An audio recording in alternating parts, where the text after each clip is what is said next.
One of the most important needs of our member companies in the technology industry is talent. And obviously a lot of the talent that they consume, that they use, comes out of our university system. All three universities, ASU, U of A, and NAU, are members of the Arizona Technology Council. And we actually have representatives from U of A and ASU on the board. We collaborate with them on a number of initiatives, even sometimes support them in their proposal efforts.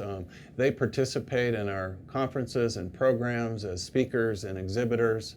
In addition to the three state universities, both community colleges, Maricopa and Pima Community Colleges, are members of the Tech Council, as well as organizations like Grand Canyon University and the University of Phoenix, ITT. Arizona's public universities are every day making sure that we're working hard to prepare the number of graduates that are needed for the workforce in the future, and that those students have the preparation they need to be successful. We have a particular emphasis on STEM degrees and high demand fields. We want to be sure that our universities are preparing workers for the jobs that exist and the jobs that will be created in the future. So STEM degrees play a huge role in filling what is going to be the jobs of the future in Arizona. So typically in a project that we have, we'll need engineers to help develop processes that work on robots. We'll need software developers and database specialists so that we can track all of the data that we get. We need bioinformaticists to help us understand that data. And we need molecular biologists and biochemists who can actually do the wet part of the chemistry. And so having all those people collaborate in a sort of multidisciplinary way is the only way we can get our projects to work. As bioengineers, you need to have a fundamental knowledge of biology, but you also have to have a fundamental knowledge of engineering. And so there's the old saying, jack of all trades, but master of none. We need a jack of all trades and master of all, right?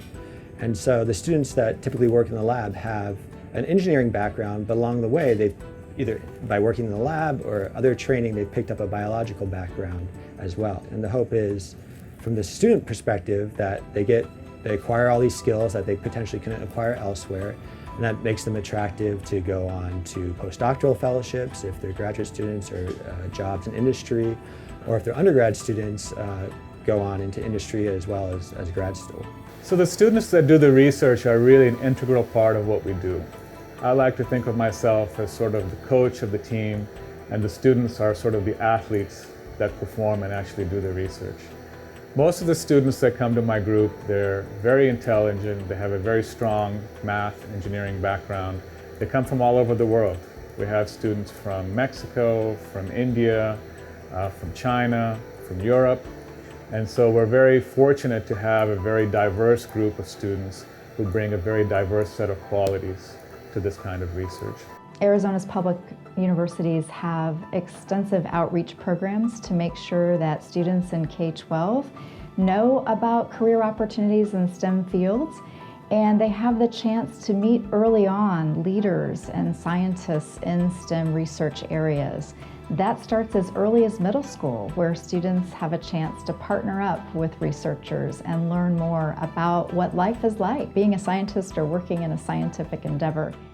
We came out to Tucson, and there's so many engineers out here, especially optical engineers. The university produces other engineers that we use, the optical, mechanical, software, and electrical engineers. And so it's really good, really easy to find good talent here in Tucson. Arizona State University is 15 minutes away, and we often use those students. They're producing a lot of talented new engineering graduates on a yearly basis that we leverage as part of our team. Arizona and Phoenix are well positioned to be national and even world leaders in biotechnology. There are many reasons for this. We have multiple highly rated research universities. They have an evident interest and an expertise in these fields. These same universities are able to train talent in these fields of need. Being close to the University of Arizona's Optical Science Center has also allowed us to work a lot with the next generation of optical engineers. It's opened up a very deep talent pool for us when we are looking to hire and expand our engineering ranks throughout the company. Arizona is also the home to a number of universities that specialize in technology. The state universities, Arizona State, the University of Arizona, and Northern Arizona University all help to generate the talent that we need to feed our technology engine. But I also want to mention Embry-Riddle up in Prescott, which specializes particularly in aerospace technology. The Arizona Tech Council has been instrumental in driving awareness around STEM fields, making sure that students know what opportunities exist and also developing the skills that students need so they can be successful in the future in the workforce.